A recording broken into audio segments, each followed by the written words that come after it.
दिला जे जन्मे जन्मेर प्रभु से दिव्य ज्ञान दिला जे जन्मे जन्मेर प्रभु से। शुने रखो ए संसारे मानुषेर दुईटा जन्म हय। कयटी? दुईटी जन्म। प्रथम जन्म पितामातार औरसे बीर्यजात सन्तान एई देहटा। पितामाता यदि ना आसतो ताहले सन्तान आसतो कि? पितामातार इच्छार फलेई सन्तान आविर्भूत हयेछे।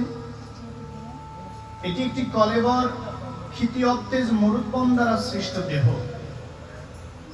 एर फले पितामाता आपनाके संसारे एने देवार सुयोग करे दिलेन, किन्तु पितामाता भगवानके एने दिते पारेन। एजन्यई पितामाता सन्तानेर हाथ धरे गुरुदेवेर आश्रय निये जाय, गुरुदेवेर दीक्षा नेওয়ার व्यवस्था करिয়ে देय, जार जन्य आमादेर द्वितीय जन्म हय, जेदिन गुरुदेव आमादेर कर्णे मंत्र प्रदान करेन। एक दिव्य ज्योति आपनार मध्य प्रवेश करलो, सेदिन थेके आपनार नव जीवन शुरू हलो। भूले गेलेन जीवनेर समस्त असৎ संग कुसंस्कार, भूले गिये नतून जीवन शुरू हलो। अपनी गोविंद के जानते शिखलेन। गुरुदेव आपनार हाथे हाथ रेखे कर्णेर मध्य मंत्रटा प्रदान करछेन और दिव्य भावे विभावित हये आपनि गोविंद के जानते पारछेन। এই এক অদ্ভুত অনুভূতি, অদ্ভুত চেতনা যে শিষ্য এটাকে উপলব্ধি করেছে, তার দ্বারা গুরুদেবের স্বরূপের মধ্যেই ভগবানকে প্রকটিত করতে পারেন।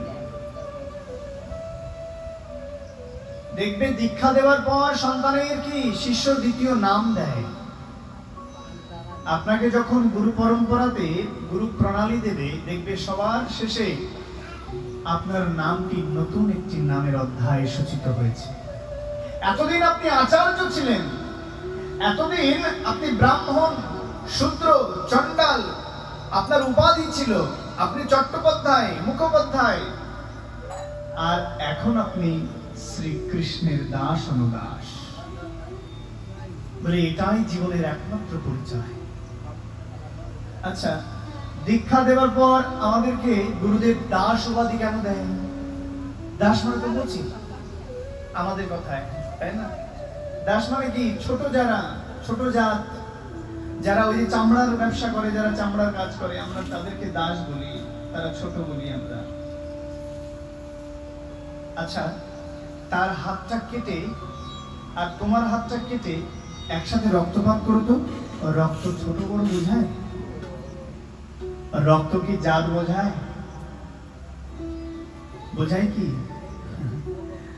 তাহলে বলছে আমরা যাদেরকে ছোট বলছি, আমরা যাদেরকে বলি ভগবানের চরণ থেকে জন্মেছে বলে ছোট জাত, ব্রাহ্মণের জন্ম কোথা থেকে? ভগবানের মস্তক কপাল থেকে, তাই ব্রাহ্মণ শ্রেষ্ঠ। ক্ষত্রিয়ের জন্ম ভগবানের বক্ষ থেকে, বৈশ্যের জন্ম ভগবানের উরু থেকে, শূদ্রের জন্ম ভগবানের চরণ থেকে, এই জন্য শূদ্র নিচু, তাই তো? আচ্ছা, গঙ্গার জন্ম কোথা থেকে? গঙ্গার জন্ম ভগবানের চরণ পদ্ম থেকে। তাহলে গঙ্গার জন্ম চরণ থেকে হলে, যদি গঙ্গাতে ছুটে গেলে পবিত্র হয়ে যায়, তাহলে শূদ্র কেন অপবিত্র? এটা ভুল। এটা ব্রাহ্মণবাদ সৃষ্টি করে গিয়েছিল এই বিভেদটা। আজকে নয়, আজ থেকে শত শত বছর পূর্বে ব্রাহ্মণবাদ যখন আমাদের সনাতন সমাজের একমাত্র কাণ্ডারি ছিল, তারা এই জাতকে এমন ভাবে ক্ষুণ্ণ করে গেছে যে আজও পর্যন্ত আমাদের মধ্যে এই বর্ণবিভেদ রয়ে গেছে। তবে হ্যাঁ, বর্ণবাদের কথা শাস্ত্র বলেছে, তবে আমরা সেদিকে না যাই, এই বিষয়ে পরে আলোচনা হবে। তো দেখুন, শ্রী গুরুদেব যখন আমাদের দাস উপাধিটা প্রদান করেন, কেন করেন? বলে দাস উপাধি দিলে না, জীবনের সমস্ত অহংকার, জাতির গর্ব, কুলের গর্ব, উপাধির গর্ব, সমস্ত কিছু চূর্ণ বিচূর্ণ হয়ে গোবিন্দের দাস মনে হয়, নিজেকে ছোট মনে হয়, নিজেকে প্রভু মনে হয় না, নিজেকে মনে হয় আমি গোবিন্দের দাস, আমি দাস, প্রভু দেখো, যতদিন না তুমি ছোট হতে পারবে এই জগতে, ততদিন না তুমি ভগবানের চরণকে স্পর্শ করতে পারবে। এটার প্রমাণ কে দিয়েছিল জানো? হনুমান দিয়েছিল। হনুমান রামচন্দ্রের একমাত্র সেবক, যে হনুমান নিজের বুক চিরে তার হৃদয়ের মধ্যে রাম সীতাকে দেখিয়েছিলেন। এইরকম প্রগাঢ় বিশ্বাস মনে হয় জগতে আর দ্বিতীয় কেউ দেখাতে পারেনি। তার ভগবানকে বুকের মধ্যে রেখেছেন, সেটাকে বুক চিরে দেখিয়ে দিলেন। আপনি পারবেন এইরকম বিশ্বাস সাহস নিয়ে আপনার হৃদয়ের মধ্যে ভগবান আছে চিরে দেখাতে? ডাক্তারকে গিয়ে বলুন, ডাক্তার মশাই চিরে বের করে দিন তো, মধ্যে ভগবান আছে। ডাক্তার মশাই চিরে দেখলো এর মধ্যে লাঞ্চ আছে, কোথায় তোর ভগবান? তুমি হনুমান হতে চাও, তাহলে জনম জনম ধরে শ্রী গোবিন্দের দাস দাস হয়ে শুধু ভজন করে যাও, সেবা করে যাও, হনুমান কেউ আর হতে পারবে না। এই জন্য আজও পর্যন্ত রামচন্দ্রকে পুজো করার আগে বজরংবলীকে পুজো করা হয়। আজও পর্যন্ত রামচন্দ্রকে ডাকতে গেলে হনুমানকে পাশে রাখতে হয়। এই হনুমান দেখিয়েছিল ভগবান ভক্ত হতে গেলে ছোট হতে হয়। কখন? বিরাট শরীরের অধিকারী তো, যখন মা সীতাকে রক্ষা করার জন্য গেলেন, তখন হনুমানের এই শরীর দেখে সকলে বুঝতে পারলেন, আরে এ তো সীতাকে উদ্ধার করতে এসছে, ধর একে, বেঁধে ফেলা। সাথে সাথে বড় বড় রশি এনে তাকে বেঁধে ফেললেন। এত বড় শরীর নিয়ে কি করে ঢুকবেন উনি? বেঁধে তো ফেলেছেন। উনি ইচ্ছা করলে কিন্তু সমস্ত রশিগুলো একদম ছিঁড়ে ফেলতে পারেন, কিন্তু হনুমান বুদ্ধি কাটালেন। বলে যেখানে বড় হলে বিপদ, সেখানে ছোট হলেই বুদ্ধি। কি করলেন? আস্তে আস্তে আস্তে আস্তে ছোট হয়ে গেলেন। আর যে ছোট হয়ে গেলেন, দড়িটা এমনি খুলে পড়ে গেল, আর হনুমান টুক করে ঢুকে পড়লেন। অর্থাৎ সব জায়গায় বড় নয়, কিছু কিছু জায়গায় কি ছোট হতে হয়। হনুমান আমাদের শেখাচ্ছে। তো শ্রী গুরুদেব, যার চরণে কোনোদিন নিজেকে বড় করতে নেই, শিষ্য চাকুরি করে, বিরাট বেতন, অনেক দামি গাড়ি, স্যাটেলাইট ক্যামেরা, এসি রুম, রত্নখচিত মার্বেল পাথর দিয়ে তৈরি করেছে বাড়ি। গুরুদেব আসছেন, নিজে একটা বিরাট অফিসার, তো নিজের মধ্যে একটা অহংকার ভাব থাকে। কিন্তু শুনে না, জীবনে তিনটি জায়গায় কখনো নিজেকে প্রভু বানাবে না। কোন কোন জায়গায়? প্রথম হলো ভগবান। ভগবানের কাছে কখনোই নিজেকে বড় করে তুলবে না। দ্বিতীয়, শ্রী গুরুদেব। যে গুরুদেবের চরণে যদি অপরাধ জন্মে যায়, জন্ম জন্মেও তুমি কোনোদিন মুক্তি পাবে না। তাই কখনো ভুলেও গুরুদেবের কাছে নিজেকে বড় মনে করবে না। তৃতীয়, পিতামাতা। পিতামাতা সারাটা জীবন যদি বৃদ্ধ হয়ে যায়, তবুও তোমার অফিসার তো কি, প্রধানমন্ত্রীর কান ধরে উদ্বাস করাতে পারে। মনে করো রাজা হয়েছো, তুমি সিংহাসনে বসে আছো। কতক্ষণ তুমি রাজা? যতক্ষণ ওই রাজপ্রাসাদে রয়েছো, যতক্ষণ তুমি প্রজাদের সামনে আছো। ঘরে আসলে পিতামাতার সামনে কিন্তু তুমি সন্তান, তাই কিনা? আর পিতামাতা কিন্তু রাজার কান ধরে উদ্বাস করাতে পারে। যেমন ভগবান শ্রীকৃষ্ণ জগৎ অধিপতি, ত্রিলোক ঈশ্বর, নন্দনন্দন, ব্রজেন্দ্র নন্দন ভগবান হয়েও মা যশোদা গোবিন্দের কান ধরেছিল। শুধু কান ধরে নাই, তার বেঁধেছিল, তার রশি দিয়ে তাকে বেঁধেছিল। বেঁধেছিল কিনা? কই ভগবান তো বলতে পারতো, আরে আমি কৃষ্ণ, আমি ভগবান। আরে যশোদা, তুমি সামান্য একজন মাতা হয়ে আমায় বাঁধছো। যে জগতের জীব আমাকে খুঁজে পায় না, যে জগতের জীব আমাকে ধ্যানে পায় না, আর তুমি আমাকে বাঁধছো রশি দিয়ে, তুমি জানো আমি কে? এই কথা যদি ভগবান বলে, তাহলে মা যশোদা সেই সময় হাসবে কিনা? কারণ মা যশোদার কাছে কৃষ্ণ ভগবান না, কৃষ্ণ সন্তান। আর সন্তান যদি এরকম বলে, তাহলে মা হাসবে ছাড়া কি? যদি আপনার ঘরের সন্তান এসে বলে, আরে বাবা তুমি আমাকে শাসন করছো, তুমি কি জানো আমি কে? বাবার কাছে এটা হাস্যকর কিনা? তাই শ্রী গুরুদেব, তার কাছে কোনোদিন সন্তান বা শিষ্য বড় হয় না। নিগমা কল্প তরুর গলিত ফলম सुखमुखोऽमृतो ध्रुवसंजितं पीयतो भगवतं रसमालयम् मुहुर्मुहुः रसिका भुवि भावुकम्। আমরা সেই বেদরূপী কল্পবৃক্ষ, তার গলিত ফল যিনি সুখমুখে এই পরিপক্ক ফলটি প্রস্ফুটিত হয়েছিল, যার মুখে কীর্তিত হয়েছিল, সেই কথা শুনতে বসেছি। আজ আমাদের আলোচ্য বিষয়, আপনারা সকলেই জানেন আগামীকাল একটি ব্রত আছে। কে কে জানেন একটু হাত উঁচু করুন তো। মাতাজি জানে, আর বলুন কি ব্রত আছে?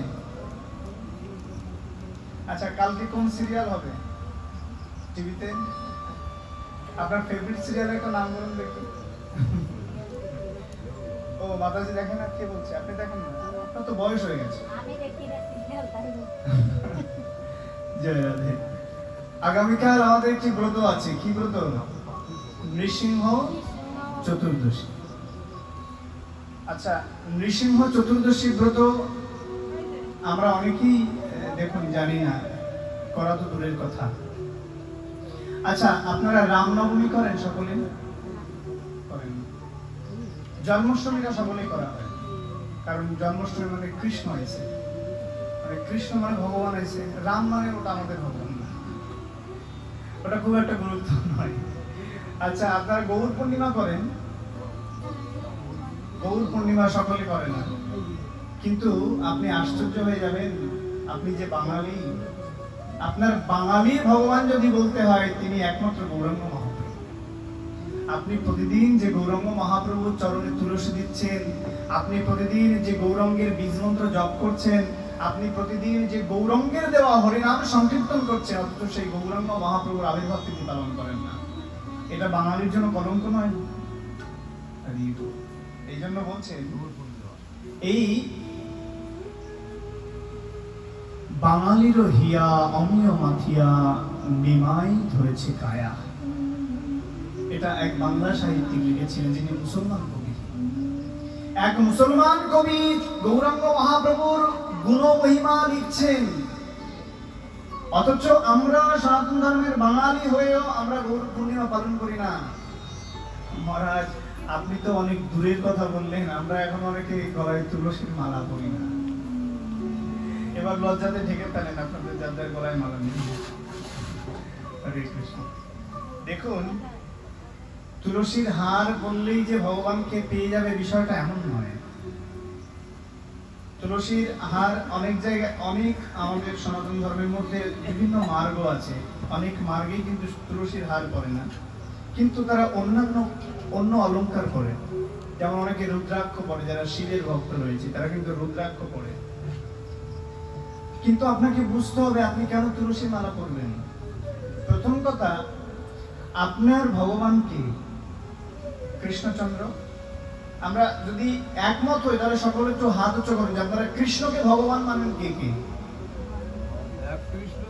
কৃষ্ণকে ভগবান মানেন কে কে? পেছনে মাতাজিরা মানেন না? লজ্জা করছে।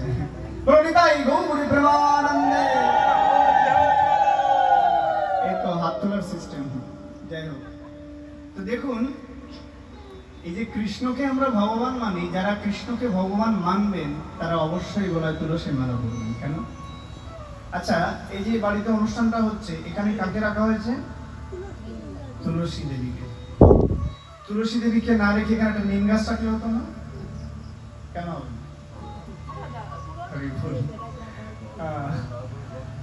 কেন হতো না? কারণ তুলসী দেবীর যে প্রণাম মন্ত্র সেখানেই বলা হয়েছে। কেন হতো না? নমো বৃন্দায় তুলসী দেবায় প্রায় কেশবস্য চ কৃষ্ণ ভক্তি প্রদে দেবী সত্যব্রতে নমো নমঃ। কি বললেন? কৃষ্ণ ভক্তি প্রদে দেবী। কৃষ্ণ ভক্তি যদি কেউ প্রদান করতে পারে একমাত্র তুলসী মহারানী। এই জন্য কৃষ্ণ ভক্তি প্রদেই দেবী, ইনি আমাদের কৃষ্ণ ভক্তি প্রদান করবে। তার যে তোমার কৃষ্ণ ভক্তি দেবে, তার অলংকার যদি তুমি গলার মধ্যে না রাখো, আমাদের তিন মাথায় এক হয়ে গেছে, আর দুদিন পর নিতাইগর হয়ে গেল, অথচ তুলসীর হার করতে এখন লজ্জা। আবার অনেকে আছে আমাকে অনেক সুন্দর দেখতে, আমি তুলসী মালা করবো, ইটস আমার সোসাইটি আমাকে লজ্জা দেবে। আপনার থেকে অনেক সুন্দর সুন্দর ডিভোটি আছে, আপনার থেকে অনেক সুন্দর সুন্দর মাতাজিরা আছে যারা গলার মধ্যে মালা করে। আপনি বিদেশি ভক্তদের দেখেছেন? তাদেরকে যদি মডেল বানান তাহলে কালকে নায়িকা হয়ে যাবে। তারা গলার মধ্যে মালা করছে, কপালে তিলক করছে, মুখে হরিনাম সংকীর্তন করছে। কিছুদিন আগেই আমার সাথে মিট করার জন্য জাপান থেকে একজন ভক্ত এসেছিল। উনি চলে গেছে আজ 1 সপ্তাহ হলো। সেই সুদূর জাপান থেকে শুধুমাত্র আমাদের বাঙালি সংস্কার, সংস্কৃতি, কালচারকে ভালোবেসে, চৈতন্য মহাপ্রভুর আদর্শকে ভালোবেসে উনি এখানে এসেছেন। এসেই প্রথমে তুলসীর মালা করতে চেয়েছেন, কারণ ওনার দেশে তুলসীর মালা সব জায়গায় পাওয়া যায় না। এবং এখান থেকে তুলসীর বীজ নিয়ে গেছেন, ওখানে গিয়ে তুলসীর গাছ লাগাবে। তাহলে কল্পনা করতে পারেন আমাদের সংস্কৃতি কত উর্বর, আমাদের এই সনাতনী সংস্কৃতি কত উত্তম। এই জন্যই ভারতবর্ষের সংস্কৃতিকে বিদেশি সংস্কৃতিরা আজও পর্যন্ত মাথা নত করে। ভারতের কাছে যা আছে তা যদি যুগ যুগ ধরে লুটপাট করে তাও শেষ হবে না। ব্রিটিশ অনেক আগেই লুটপাট করেছে, 200 বছর ধরে, পারেনি শেষ করতে। ভারতের কাছে যে সংস্কৃতি আছে, শুধু এখনো পর্যন্ত তামিলনাড়ুতে যে স্বর্ণ আছে, স্বর্ণের খনি আছে, তাই এখনো পর্যন্ত যুগ যুগ ধরে যদি উত্তাল করে তবুও শেষ হবে না। আর আছে সংস্কৃতির রাজ্য। সংস্কৃতি, আমাদের সংস্কৃতি কি? ধর্মই হলো আমাদের সংস্কৃতি, আচরণ হলো আমাদের সংস্কৃতি, সাধুরাই হলো আমাদের সংস্কৃতি। এই জন্য আমরা কপালে ভারতবর্ষের মাটি লাগাই, যাকে তিলক বলি। গলার মধ্যে তুলসীর হার করি কেন? আমি ভগবানের দাস অনুদাস, তার চাকর আমি। ভগবান প্রভু, আমি তার চাকর। মনিব যেমন বাড়িতে কুকুর পুষলে গলায় একটা বেল্ট পরিয়ে দেয়, তেমনি আমার জগৎপতি ত্রিলোক ঈশ্বর ভগবানের কুকুর আমি। হে প্রভু, তুমি আমায় জন্মে জন্মে তোমার দাস করে রেখো। বলে এই হচ্ছে অলংকার। একটা সতী সাবিত্রী নারীর শ্রেষ্ঠ অলংকার যেমন তার কপালের সিঁদুর, যেমন তার হাতের শাখা, এটা দেখলে বুঝে যাবে সে বিবাহিত, কারো স্ত্রী, কারো বসে আছে সে। তেমনি আপনার এই মালা তিলক দেখলে এই জগৎবাসী সকলে জেনে যাবে আপনার প্রভু একমাত্র ভগবান শ্রীকৃষ্ণ। এই জন্য আমরা কপালে তিলক করি। এই ত্রিলোক, এটাকে ত্রিলোক বলা হয়েছে। এখানে ব্রহ্মা, মাঝখানে বিষ্ণু, এখানে মহেশ্বর, তিনজনের অবস্থান এক ললাটে, যার জন্য মাঝখানে আমরা ফাঁকা রাখি। কেন? কারণ সেখানে বিষ্ণু অবস্থান করবেন। তাই কপালে তিলক করবে, বাচ্চাদের ছোটবেলা থেকেই সংস্কার দেবে। আমরা এখন প্রত্যেক গ্রামে গ্রামে দেখতে পাই। আমি এহেন গ্রাম পাইনি সেই গ্রামে একজন হলেও নাই যে ধর্মান্তরিত হয়েছে। কেউ না কেউ আছে ধর্মান্তরিত হয়েছে। আর শহরে তো অ্যাভেলেবল। বলে যখন ধর্মান্তরিত হয় তখন আমরা কপাল চাপড়াই, তখন মাথায় ইট মারি, হায় হায় কি করলাম, কি করলাম, কি হলো আমার, কি করে মুখ দেখাবো। কিন্তু যখন সে বাচ্চা কাল ছিল তখন থেকে তুমি এই সনাতন সংস্কৃতি তাকে শেখাওনি। আজকালকার বাচ্চাদের হাতে আমরা মোবাইল ফোন ধরিয়ে দিই, কার্টুন দেখতে শেখাই, অ্যাপস বের করে দিয়ে তাদেরকে গাড়ি গেম খেলতে শিখিয়ে দিই। কিন্তু কি করে গীতা পড়তে হয়, কি করে প্রণাম করতে হয়, কি করে বয়োজ্যেষ্ঠদের সম্মান করতে হয়, কি করে গুরুজনকে প্রণাম দিতে হয়, বাড়িতে দেখবে একটা সাধুগুরু বৈষ্ণব আসলে বাচ্চাদেরকে এগিয়ে আসে না প্রণাম দেওয়ার জন্য। আসে কজন মা শেখাও? কেউ শেখাও। তাহলে কি করে আশা করো যে তোমার সন্তান বৃদ্ধ হলে তোমাকে দেবীর মতো করে ভালোবাসবে? এই জন্য বলছেন বৃক্ষ যদি চালে ওঠাতে হয় ছোটবেলা থেকে বাপটা দেওয়া প্রয়োজন। সূর্য ডুবে গেলে ভারী খাবার খাবে না, বদ হজম হয়ে যাবে। সময় চলে গেলে জ্ঞান নিতাই গৌর হরিবল মাথার উপর চলে যায়। এই জন্য বাচ্চা কাল থেকেই আমাদেরকে তৈরি করা প্রয়োজন। আজ ভেঙে গেছে আমাদের মেরুদণ্ড, হেরে গেছি আমরা এই আধুনিকতার স্পর্শে ঐশ্বর্যের কাছে আমাদের জীবন থেকে হারিয়ে গেছে প্রয়োজন ভগবত ভক্তির। দেখবেন স্কুলে না গেলে পিতামাতা শাসন করে, পড়াশোনা না করলে মাস্টারমশাই পেটায়, চাকরি না করলে বউ কান ধরে উদ্বাস করায়, কিন্তু ধর্ম না করলে কেউ আপনাকে শাসন করে না, ধর্ম না করলে কেউ আপনাকে জোর করে না। করে কি? আপনি যদি মন্দিরে না যান কেউ আপনাকে পেটাবে না, স্কুলে না গেলে পেটাবে। যেদিন থেকে মন্দিরে না গেলে পেটানো শেখাতে পারবে, সেদিন থেকে জানবে প্রত্যেক ঘরে ঘরে একটা করে প্রকৃত সনাতনী জন্মগ্রহণ করেছে। বলুন তাই গৌর প্রেমানন্দে।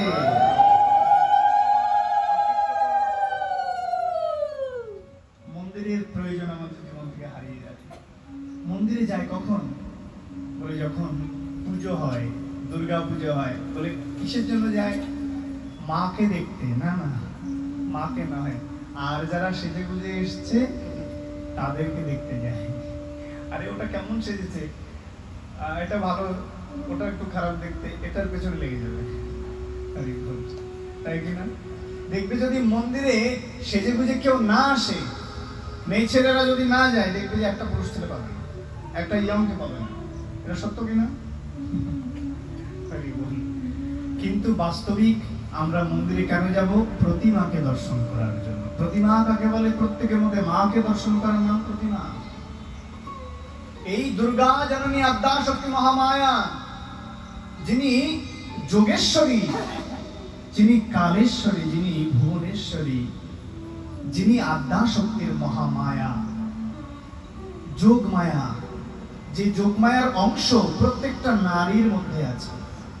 এই জন্য নারীকে লক্ষ্মী মূর্তি বলা হয়, লক্ষ্মীর অংশ বলা হয়, কারণ নারীর মধ্যে মায়ের অবদান আছে। একইভাবে নারী যেমন সন্তান হয়, মেয়ে হয়, কন্যা হয়, বোন হয়, একইভাবে নারী মাতা হয়। তো এই জন্যই সেই নারীর মধ্যেই হাজারো রূপ বিদ্যমান। নারী কখনো উগ্র রূপিনী চণ্ডী, কখন বুঝতে পারবে? স্বামীর সাথে যখন ঝগড়া হবে, একবারে গলার পরে পা তুলে নিতে তখন বুঝতে পারবে যে মা চণ্ডী। আবার সেই নারী তোমার জননী সত্তা হয়ে ওঠে। আবার সেই নারী লক্ষ্মীর অংশকলা, যখন সংসারকে খুব সুন্দর করে সাজিয়ে গুছিয়ে সংসারকে সুন্দর করে রাখে। এই নারীকেই পূজা করা হয় কামরূপ কামাখ্যাতে, সেই নারীর অংশকেই পূজা করা হয়। কারণ যার দ্বারা জগৎ সৃষ্টি হয়েছে তাকে আগে সম্মান তো করো। সনাতন ধর্ম একমাত্র যেখানে নারীকে সম্মান দিয়েছে, সনাতন ধর্ম একমাত্র যেখানে নারীকে মাতা বলে প্রণাম করে, যেখানে মায়ের প্রণাম মন্ত্র পর্যন্ত রয়েছে। সনাতন ধর্ম একমাত্র সন্তান ছিকে বাঁকে করে মাকে কাঁধে চড়িয়ে মন্দিরে নিয়ে যায়। আজও পর্যন্ত এই সনাতন ধর্মে এই বিশ্বাস রয়েছে। কারণ আমরা অস্তিত্বকে অস্বীকার করতে পারি না। আমাদের অস্তিত্ব যার থেকে সৃষ্টি হয়েছে আমরা তাকে প্রণাম করি। তাই এই জগন্মাতা অংশকলা মহামায়া আদ্যা শক্তি বলেন, যখন তাকে দর্শন করবে তখন মায়ের মধ্যে সৃষ্টিকে লক্ষ্য করবে, মায়ের মধ্যে বৈষ্ণবী মূর্তিকে লক্ষ্য করবে। মায়ের কাছে কি তোমরা কি চাও? প্রণাম তো করো মায়ের কাছে। দেবী মায়ের কাছে কি চাও? কেউ বলতে পারো? কিছু চাও না? কিছু তো চাও। বিদ্যাং দেহি, ধনং দেহি, যশ দেহি। মা বিদ্যা দাও, নয় ধন দাও, নয় যশ দাও, নয় সংসারে শান্তি দাও। কিছু তো চাই, কিন্তু কি চাইতে হয়? যদি কিছু দিতেই হয় তাহলে দাও, যেন জন্মে জন্মে আমি ভগবানের দাস ও দাস হতে পারি। একমাত্র এই কৃষ্ণ কৃপা, এই কৃষ্ণ ভক্তি কৃপায় করতে পারেন। তো যাই হোক, আমাদের আগামীকাল সেই নৃসিংহ চতুর্দশী ব্রত, নৃসিংহ চতুর্দশী ব্রতে আমাদেরকে আমরা সেই বিষয়ে একটু শ্রবণ করবো। খুব মন দিয়ে শুনবে। আমরা অল্প কিছুক্ষণের মধ্যে বিশ্রামে যাব। भगवान पी दश अवतारः नृसिंहो रूपम् উগ্রম বীরম মহাবিষ্ণু জ্বলন্तं সর্বতোমুখম নৃসিংহ ভীষণং ভদ্রং মৃত্যুং মৃত্যুং নমাম্যহম। উগ্রম বীরম মহাবিষ্ণুং জ্বলন্তমুখম সর্বতোমুখম নৃসিংহ ভীষণং ভদ্রং মৃত্যুং মৃত্যুং নমাম্যহম। সেই ভগবান কেমন দেখতে? উগ্র রূপ। আপনারা ভগবান নৃসিংহের রূপ দেখেছেন? উগ্র রূপ। নৃসিংহ শব্দের অর্থ কি? নৃযুক্ত সিংহ, অর্থাৎ অর্ধেক নর অর্ধেক সিংহের রূপ, যার মধ্যে যাকে দেখলে ভয়ে থরথর করে কাঁপতে থাকে অপরাধীরা, আসরিক ভাবাপন্ন ব্যক্তিরা। ভগবান যেমন একাধারে বংশী রূপীধারী কালাচাঁদ, যেমন ত্রিভঙ্গ ঠামে দাঁড়িয়ে মিষ্টি হাসি দিতে পারেন, তেমনি ভগবান প্রলয়কর্তা হয়ে উগ্র রূপং বীরং রূপং হয়ে উনি এই সংসারকে রক্ষা করতে পারেন, অসুরকে নিধন করতে পারেন। বলে তারই একটি জলজান্ত রূপ প্রমাণ হলো নৃসিংহ ভগবান। ভগবানের 10টি অবতার রয়েছে। কয়টি? 10টি অবতার। প্রথম অবতারের নাম কি? মৎস্য অবতার। ভগবান প্রথম মৎস্য অবতার হয়ে সংসারে আবির্ভূত হন।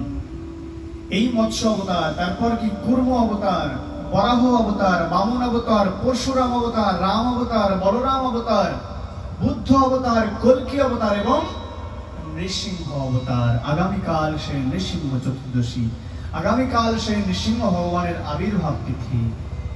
যে নৃসিংহ ভগবানের কথা শুনতে গেলে সবার আগে যে নামটি মনে পড়ে যায় তার নাম হলো ভক্ত প্রহ্লাদ। এই জন্যই বলেছেন, পুত্র যদি সংসারে অলংকার বয়ে আনে, গুণবান হয়, তাহলে পিতার নাম উচ্চারণ করার সাথে সাথে পুত্রের কথাটি মনে পড়ে যায়, তাই কি না? তেমনি ভক্ত যদি এইরকম হয় তাহলে ভগবানের কথা বলতে গেলে সেই ভক্তের কথাটা উঠে আসে। তেমনি একটি রূপ হলো প্রহ্লাদ মহারাজ। এখানে আশ্চর্য বিষয় হলো, দেখুন এই যে 10 অবতার, এই 10 অবতারের মধ্যে কৃষ্ণের নাম আছে? নাই। কেন নাই? বলে এই অবতার হলো ভগবানের অংশকলা। একমাত্র পূর্ণ ভগবান হলেন সাক্ষাৎ ভগবান কৃষ্ণ, যার জন্য ভগবত পুরাণ বলছেন, শ্রীকৃষ্ণায় বাসুদেবায় হরয়ে পরমাত্মনে প্রণত ক্লেশনাশায় গোবিন্দায় নমো নমঃ। পরমেশ্বর ভগবান যদি একমাত্র থেকে থাকেন তিনি কৃষ্ণচন্দ্র ভগবান। আর যা আছে ভগবানের বিভিন্ন অংশ এবং স্বরূপ বিশেষ, বিভিন্ন অবতার রূপে ভগবান প্রকটিত হয়েছেন, কিন্তু সাক্ষাৎ ভগবান নিজেই হলো কৃষ্ণ অবতার। আচ্ছা, এখানে প্রশ্ন আসতে পারে যে ভগবান যুগে যুগে এই যে এত অবতারে উনি প্রকটিত হয়েছেন কেন? কখনো তিনি মৎস্য রূপে, কখনো তিনি কুর্ম রূপে, কখনো তিনি বরাহ রূপে। বরাহ শব্দের অর্থ জানেন তো? শূকর। ভগবান শূকর হয়ে জন্মগ্রহণ করেছে। ভগবান বামন হয়ে, একদম খট্টাঙ্গ ছোট্ট বামন রূপে ভগবান জন্মগ্রহণ করছেন। আবার ভগবান পরশুরাম হয়ে এসছে। কিন্তু ভগবানের এত অবতারের কি কারণ? উনি তো চাইলেই অখিলেশ নিখিলেশ্বর ভগবান, উনি বৈকুণ্ঠ থেকে সমস্ত কিছু পরিচালনা করতে পারেন। ওনার এত অবতারের কি কারণ আছে?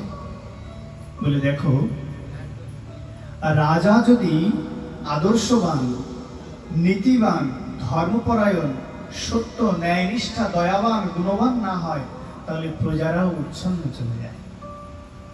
তাই ভগবানও নিজে এই সংসারে, এই জড়জগৎময় সংসারে এসে ভগবানও নানা পরীক্ষার উত্তীর্ণ হয়ে অসুরকে বিনাশ করে কত ঘাত প্রতিঘাতকে সামনে রেখে ভগবানও সংসারের দ্বারা পরিচালিত হয়ে জগৎবাসীকে দেখিয়ে গেছেন কিভাবে সংসারে টিকে থাকতে হয়, কিভাবে সংসারে ধর্মের সাথে থেকে ন্যায়পরায়ণ হয়ে স্থির থাকতে হয়, যার জন্য ভগবান নিজে প্রশিক্ষক হয়ে আসলেন, শিক্ষক হয়ে আসলেন নিজে দেখাবার জন্য।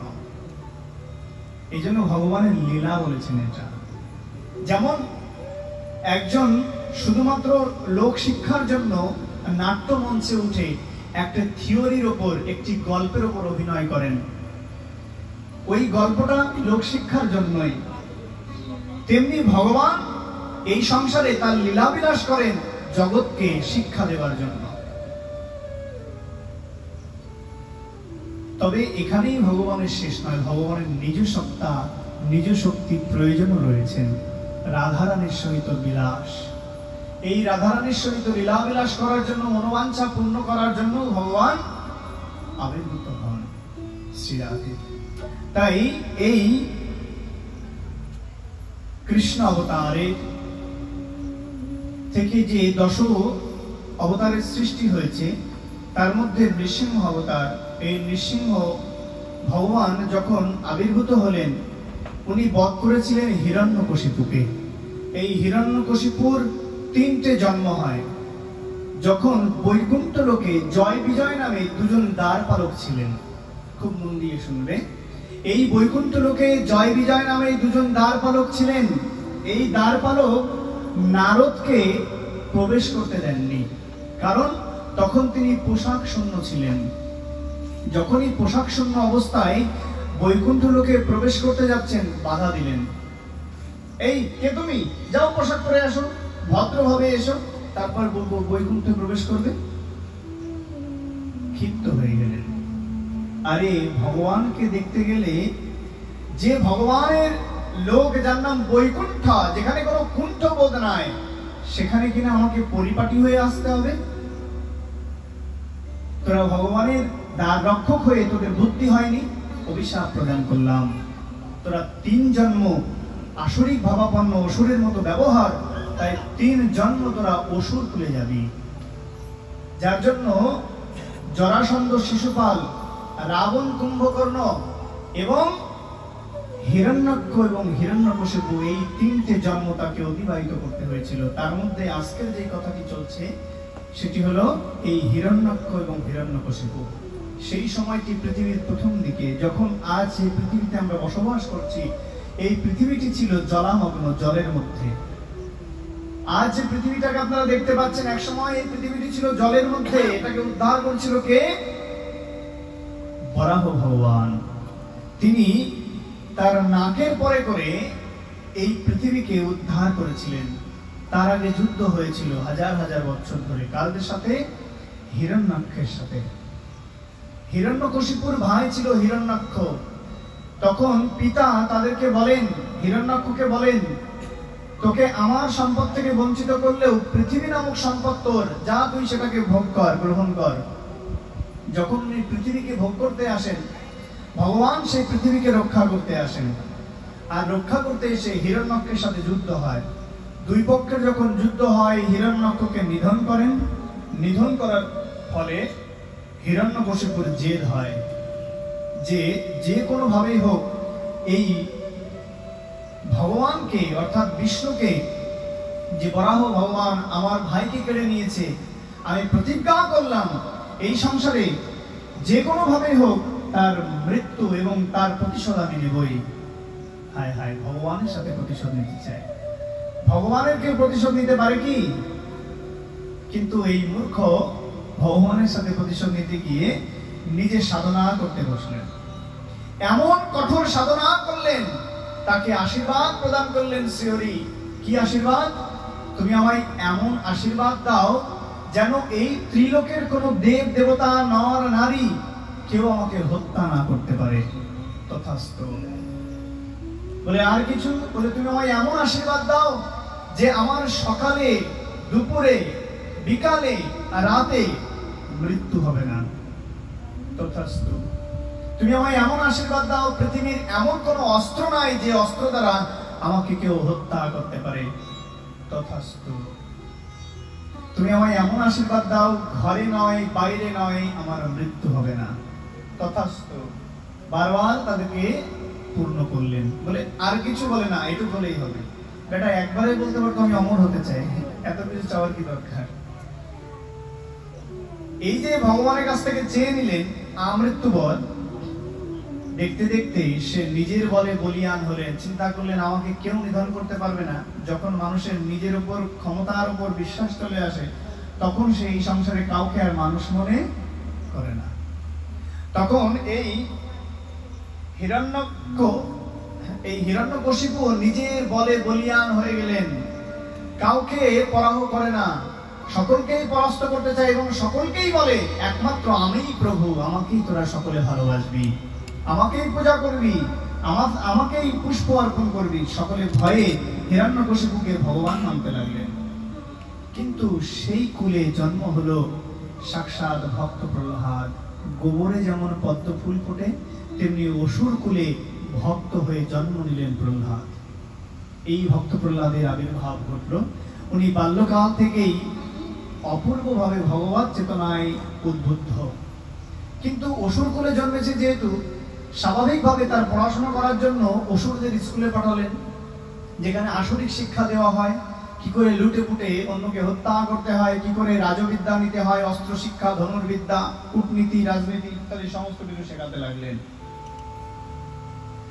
কিন্তু সমস্ত কিছুর ফাঁকে প্রহ্লাদ তার স্কুলের খাতার মধ্যে ভগবানের হরিনাম সংকীর্তন লেখেন। কেউ তাকে শেখায়নি, নিজে নিজেই হরিনাম লেখেন। একদিন হিরণ্যকশিপু আসলেন পরীক্ষা করতে, দেখি আমার ছেলে কেমন পড়াশোনা করেছো। হিরণ্যকশিপুর আগমন দেখে সকলে ভয়ে থরথর করে কাঁপছে, মহারাজ এসেছে। হিরণ্যকশিপু সন্তানটাকে কোলের মধ্যে নিলেন। প্রহ্লাদ, বলো তো দেখি বাবা, তুমি এতদিনে কি শিখেছো? আচ্ছা বলো তো দেখি এই সংসারের উত্তম পন্থা কি, উত্তম উপায় কি? তখন বললেন, হে পিতা, এই সংসারের উত্তম পন্থা হলো ভক্তি। একমাত্র ভক্তিই পারে সংসারের জীবকে ভগবানের চরণে এনে দিতে। এই ভক্তির কথা শুনেই ক্ষিপ্ত হয়ে গেলেন। এত বড় স্পর্ধা! এই ষণ্ডমার্গ, কে কোথায় আছো? যাও শিক্ষককে ধরে নিয়ে আসো।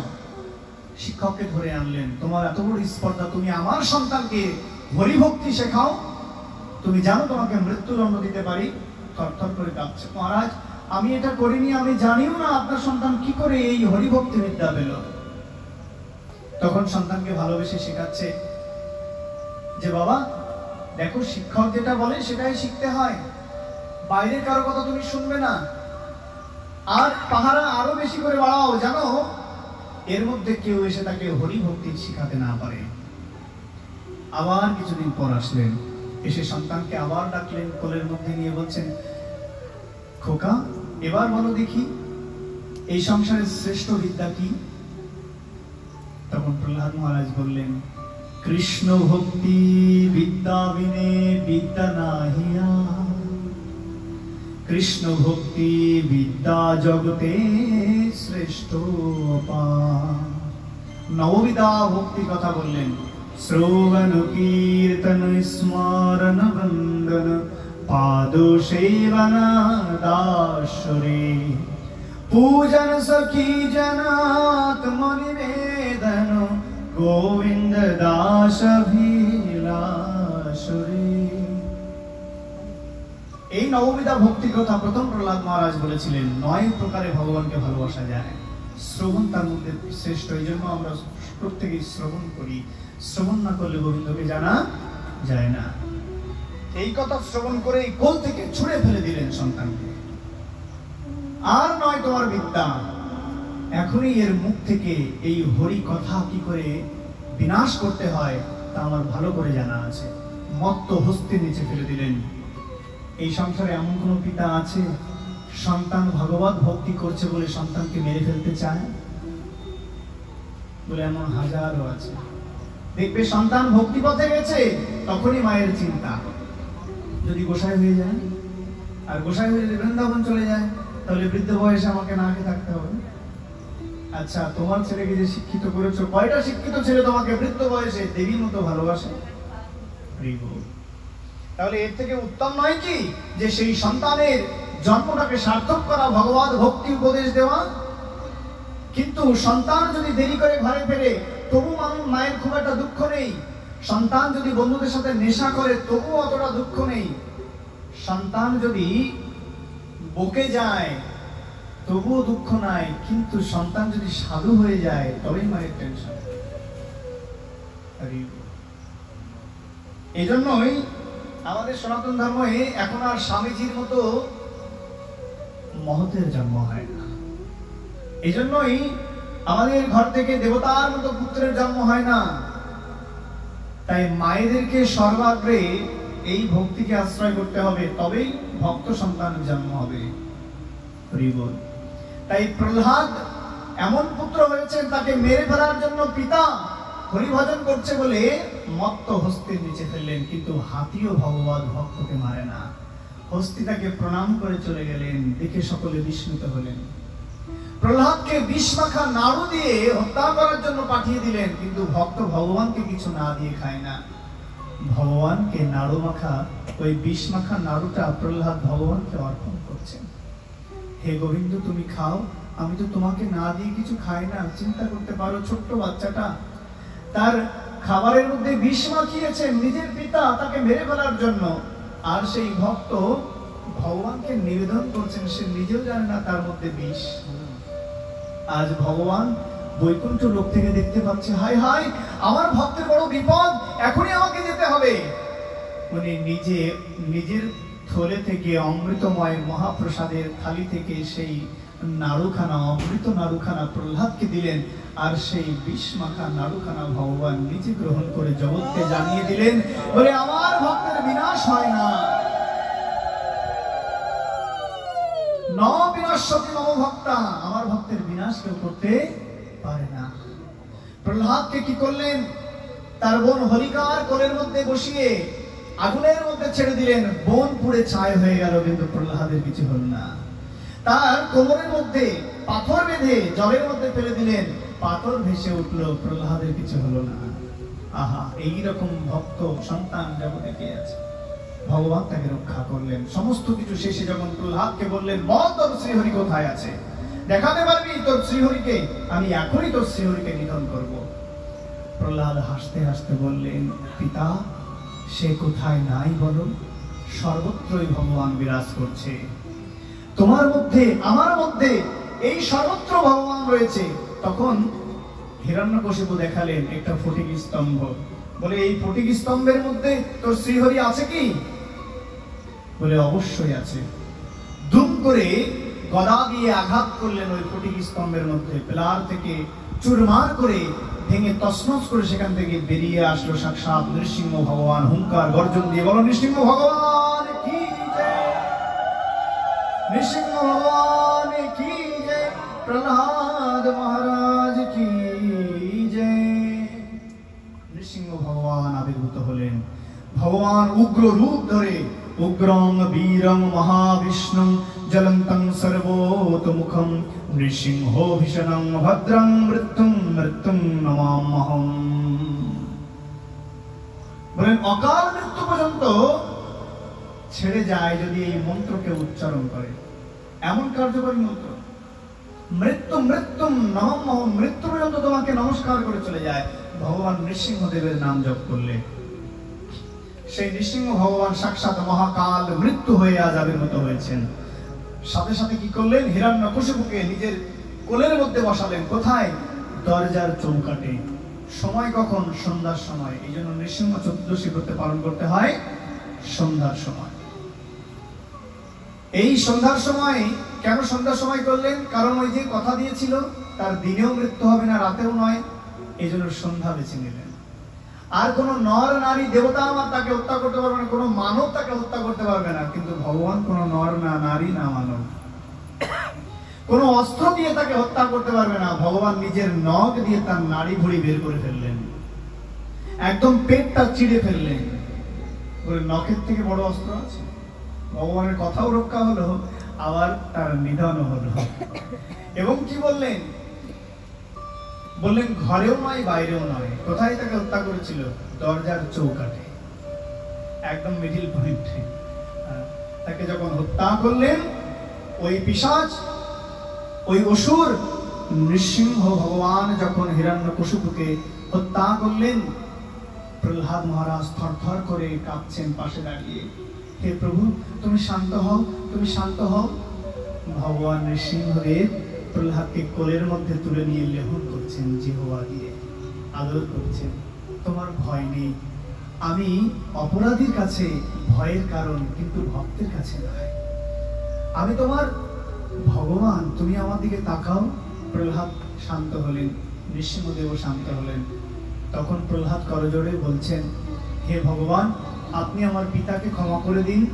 সে সারাটা জীবন অন্যায় করেছে, তার অহংকার দাম্ভিকতায় সে নিজেকে প্রভু ভাবতে শুরু করেছেন।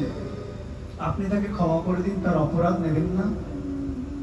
প্রহ্লাদকে ভগবান বললেন, সেদিনই তোমার পিতার অপরাধ দূরীভূত হয়ে গেছে, সেদিনই এই কুল ধন্য হয়ে গেছে, যেদিন তোমার মতো ভক্ত এই কুলে জন্মগ্রহণ করেছে, যেদিন তোমার মতো অপূর্ব ভক্ত এই কুলে আশীর্বাদ হয়ে জন্মেছে, সেদিনই তোমার পিতার উদ্ধার হয়ে গেছে। কিন্তু এটা লীলার জন্য বাকি রেখেছিলাম, জগৎকে দেখানোর জন্য, যে কেউ যদি নিজের শক্তিকে বলিয়ান মনে করে তাহলে তার বিনাশ ভগবান নিজে করেন। আর এই বল, কেউ যদি নিজেকে প্রভু বলে মনে করেন, নিজেকে ভগবান ভাবতে শুরু করেন। এই হলো প্রহ্লাদ মহারাজ ও ভগবান নৃসিংহের অপূর্ব মহিমা কথা। তো এই নৃসিংহ চতুর্দশী ব্রত প্রত্যেকে পালন করবেন। কিভাবে পালন করতে হবে? একাদশী ব্রত যেভাবে পালন করতে হয় একইভাবে উপবাস থাকতে হবে, নির্জলা। যদি কেউ একান্ত না পারে তাহলে অভিষেকের পর ফলমূল গ্রহণ করতে পারেন, চরণামৃত গ্রহণ করে। এবং এই অভিষেক করতে হবে সন্ধ্যাকালীন সময়ে। 108টা তুলসী পত্র নিয়ে নৃসিংহ ভগবানের চরণে অর্পণ করতে হবে। যদি কারো গৃহে নৃসিংহ ভগবানের ফটো না থাকে, বিগ্রহ না থাকে, তাহলে কি করবেন? তাহলে নৃসিংহদেবের বিগ্রহ না থাকলে, ফটো না থাকলে তুলসীর পাতাতে নৃসিংহের নাম লিখে অর্পণ করা এবং তাতে অভিষেক করা। এমনি ভাবে নৃসিংহ ভগবানের অভিষেক করা যায়। অভিষেক অন্তে পরদিন পালন করবে।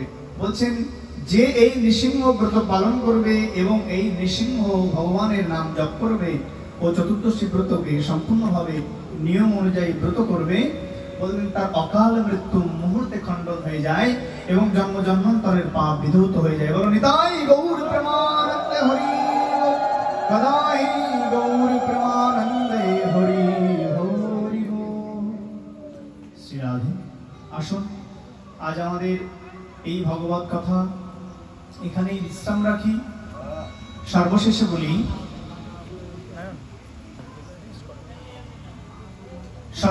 বলি আমাদের যে গৃহস্থ তার পিতার উদ্দেশ্যে আজ এই বাড়িতে ভগবত অনুষ্ঠানের আয়োজন করেছে। দেখুন, গৃহস্থ কে?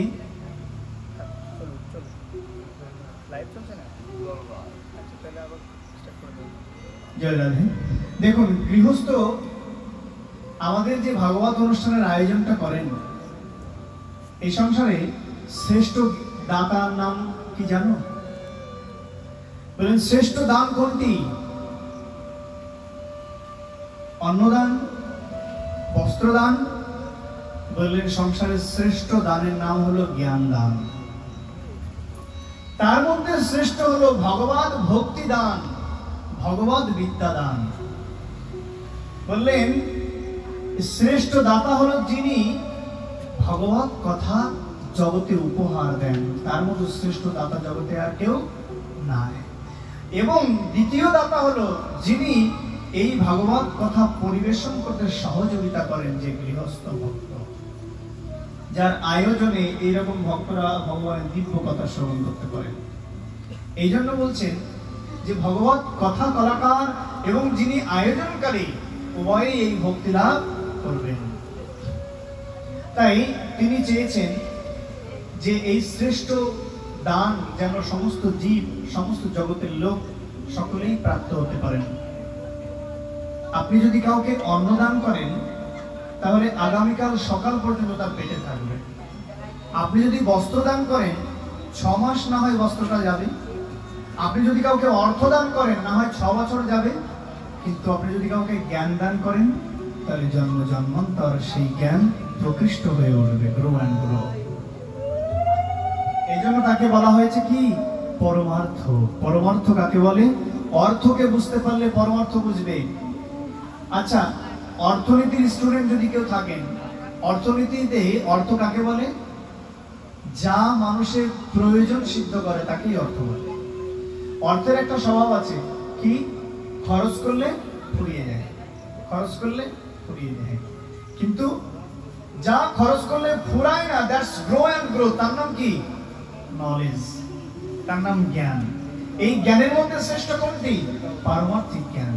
যে জ্ঞান শুধু বৃদ্ধি করে না, যে জ্ঞান পারমার্থিক কল্যাণ করে, তাকে পরমার্থ বলেছে।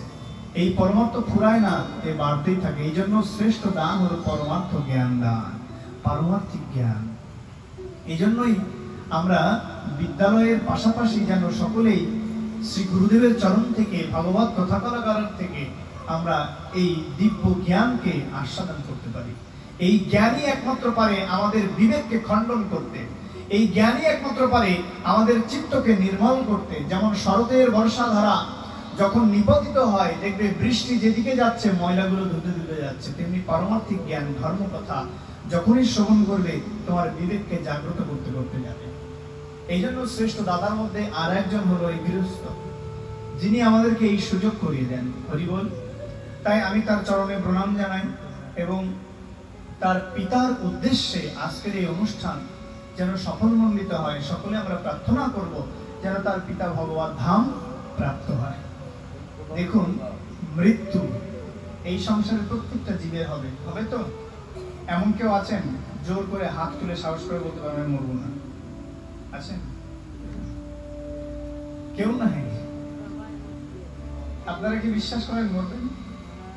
তাহলে এই যে গাড়ি বাড়ি, অর্থ পয়সা, এগুলো কিছু কেন? মরে তো যাবো, তাহলে এত কিছু সাজানো কি দরকার? বলে থাকতে হয়, তাই আমাদের একটু ভালোভাবে বসবাস করতে হয়। এই জন্য ভালোভাবে বসবাস করার জন্য অট্টালিকার প্রয়োজন নেই। আপনি একটু ভালো খাবেন, তার জন্য রান্না করলেই আনা। আপনার তো খাবার জন্য কত কিছু রয়েছে, তাহলে মাংস কেন? আপনার তো খাবার কত কিছু রয়েছে, মাছ কেন? মানুষের আহার তো মাছ মাংস নয়। আবার আহারের দিকে যাচ্ছে, আপনারা মাইন্ড করবেন। দেখুন আমাদের আহারটা কেমন, মানুষের আহার কেমন হওয়া উচিত? মানুষের দাঁতের সারি দেখেছেন? আমাদের দাঁত আর দেখবেন গাভীর, গোমাতার দাঁত অনেকটা একরকম দেখতে, তাই কি না? কারণ আমরা সবজিগুলোকে বড়জোর চিবিয়ে বা কেটে খেতে পারি, ফলগুলোকে দাঁত দিয়ে চিবিয়ে বা কেটে খেতে পারি, কিন্তু মাংস নয়। মাংস ছিঁড়ে খাবার জন্য যে দাঁতগুলো প্রয়োজন সেগুলো সোচালো, তীক্ষ্ণ এবং তাদের হাতে নখ হয়। নখ পশুদের কেন দিয়েছে? মাংসাশী পশুদের নখ কিসের জন্য জানেন তো? তাদের পশু শিকার করার জন্য, আহার শিকার করার জন্য, এবং ওই দাঁত সোচালো মাংস ছিঁড়ে খাওয়ার জন্য। তাহলে আপনি কোন অংশে কম? বলে আমরা কোনো অংশে কম নয়। বলে তারা ছিঁড়ে খায় আর আমরা কেটে টুকরো টুকরো করে রান্না করে খাই। পশুর সাথে আমরা পাল্লা দিতে শুরু করেছি। তো ভালো কথা, এগিয়ে চলুন। একদিন টের পাবেন কোন দিন, যখন দেখবেন যে আপনার শরীরে ক্যান্সার, আলসার, ট্রাইগ্লিসারাইড এগুলো বেড়ে চলেছে। পৃথিবীতে প্রমাণ আছে মানুষ অনাহারে মারা যায় না, অধিক আহারেই মারা যায়। এবং যত ভয়ানক ব্যাধি, তার মধ্যে ক্যান্সার সৃষ্টি হচ্ছে মেইন কারণ হলো মাংসাহার, অতিরিক্ত মাংসাহার। কোলেস্টেরল বৃদ্ধি হচ্ছে মাংসাহার। দেখবেন আপনার, এখন তো ভারতীয় ভিসা বন্ধ হয়েছে, আগে যারা যেতেন দেখলে বলতো বাঙালি না, ডাক্তাররা দেখেই বুঝে যেত তার পেটের সাইজটা দেখে, ও বাঙালি। তার মানে ডিম মাছ মাংস ছাড়া পেটের মধ্যে আর কিছু নাই। একেবারে কেটে দেখবে যে কি হয়েছে, তার রক্তের মধ্যে সুগার, তার রক্তের মধ্যে কোলেস্টেরল, এমন ভাবে কোলেস্টেরল ভয়াবহ ভাবে দাঁড়িয়ে গেছে যে রক্ত প্রবাহ পর্যন্ত বন্ধ হয়ে যাচ্ছে। এই জন্য অতিরিক্ত মাংসাহার নিষেধ করা হয়েছে। শুধু তাই নয়, একটা পশুকে যখন হত্যা করা হয় ডাক্তার বাড়ি নিয়ে যান, ডাক্তার বাড়ি নিয়ে গিয়ে আগে ট্রিটমেন্ট করা হয়, দেখো তো ডাক্তার মশাই এর কোনো জীবাণু আছে কিনা, কোনো ভাইরাস আছে কিনা। আমরা কি ট্রিটমেন্ট করি না? পশুটাকে কেটে কে কিভাবে কাটলো কষায়, আমরা এনে রান্না করে খেয়ে শুরু করি। এমন এমন ভয়ানক জীবাশ্ম আছে, এমন এমন ভয়ানক ভাইরাস আছে, আপনি সিদ্ধ করলেও সেটা যাবে না। এই পশুর শরীর থেকে মানব দেহে আসে। আমরা তো যাবো একটু রান্না বান্না করে খাই, আপনি একটু চীন দেশে যাবেন, দেখতে পাবেন একেবারে আস্তে আস্তে পোকাগুলো স্যুপ বানিয়ে খাই নিচ্ছে। তো যাই হোক, তাই আহার আমাদের এটা নয়। আহার মানুষের 3 প্রকার, সাত্ত্বিক, রাজসিক, তামসিক। আমরা যেটা গ্রহণ করবো তার নাম সাত্ত্বিক, ভগবানের দ্রব্য প্রসাদ। আজ এখানে সেই ভগবানের প্রসাদ তৈরি হচ্ছে, ভগবানকে নিবেদন করে তা দেওয়া হবে। তো দেখুন, এই যে মৃত ব্যক্তির উদ্দেশ্যে এই যে অনুষ্ঠানটি করা হয়, কেন করা হয়? বলে কোন বিদেহী আত্মার কল্যাণের জন্য যদি তার পুত্র, পুত্র কাকে বলে? পুত ত্রাণাতিথি পুত্র হয়, যে তার পিতামাতাকে উদ্ধার করার জন্য পুত নামক নরকে গিয়ে নরকের সাথে যুদ্ধ করে এখান থেকে তপস্যা করে ওখান থেকে পিতামাতাকে উদ্ধার করে দেন, তার নাম পুত্র। পিতামাতার মৃত্যুর পর একটা নরকে তাদের গতি হয়, যার নাম পুত নরক, মানে অপবিত্র।